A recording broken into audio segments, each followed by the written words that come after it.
എല്ലാവർക്കും നമസ്കാരം. ഇന്ന് നമ്മൾ കേൾക്കാൻ പോകുന്നത് അസാധാരണ കഴിവുണ്ടായിരുന്ന ഒരു വിദ്യാർത്ഥിയുടെ കഥയാണ്. ശരിക്കും പ്രചോദനം നൽകുന്ന ഒരു കഥ.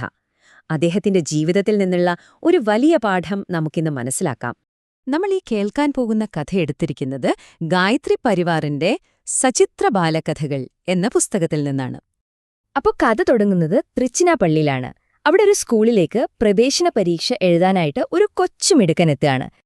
പരീക്ഷ കഴിഞ്ഞ് ഉത്തരക്കടലാസ് നോക്കിയ അധ്യാപകർ ശരിക്കും ഞെട്ടിപ്പോയി. ആ കുട്ടിയുടെ അറിവും ബുദ്ധിയും കണ്ട് അവർക്ക് വിശ്വസിക്കാനേ കഴിഞ്ഞില്ല.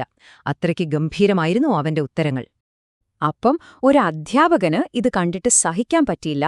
അദ്ദേഹം നേരെ ഹെഡ്മാസ്റ്ററുടെ അടുത്തേക്ക് പോയിട്ട് പറഞ്ഞു, ഈ കുട്ടിക്ക് സ്കൂളിലല്ല നേരെ കോളേജിലാണ് അഡ്മിഷൻ കൊടുക്കേണ്ടത് എന്ന്. ഒന്ന് ആലോചിച്ചു നോക്കിയേ. ഹെഡ്മാസ്റ്റർ ആ വിദ്യാർത്ഥിയെ ഓഫീസിലേക്ക് വിളിപ്പിച്ചു.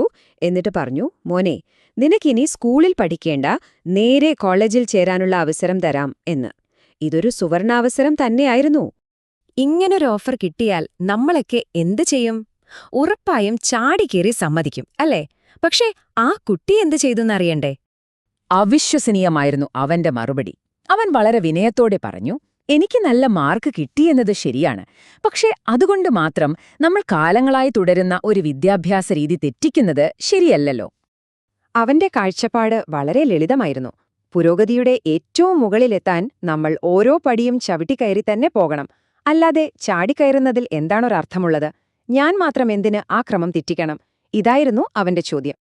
അതായത് വളരെ എളുപ്പത്തിൽ, ഒരു പ്രയത്നവുമില്ലാതെ കിട്ടുമായിരുന്ന ഒരു വലിയ വിജയത്തെയാണ് ആ കുട്ടി വേണ്ടെന്ന് വെച്ചത്.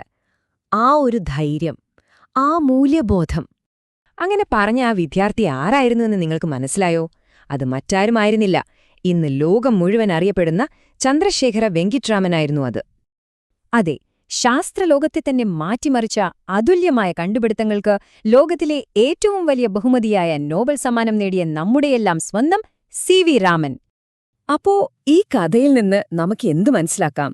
അന്ന് കുട്ടിക്കാലത്ത് അവൻ കാണിച്ച വിനയവും എനിക്കെല്ലാം അറിയാം എന്ന അഹങ്കാരമില്ലായ്മയും അതാണ് പിന്നീട് അദ്ദേഹത്തെ അത്രയും വലിയ വിജയങ്ങളിലേക്ക് കൈപിടിച്ചുയർത്തിയത്. ഗായത്രി പരിവാറിന്റെ സചിത്ര ബാലകഥകളിൽ നിന്നുള്ള ഈ വിവരണം നമ്മളെ ഓർമ്മിപ്പിക്കുന്നത് വളരെ പ്രധാനപ്പെട്ട ഒരു കാര്യമാണ്. കുറുക്കുവഴികളല്ല, മറിച്ച് നമ്മുടെ മൂല്യങ്ങളും കഠിനാധ്വാനവുമാണ് യഥാർത്ഥ വിജയത്തിലേക്കുള്ള ശരിയായ വഴി, അല്ലേ?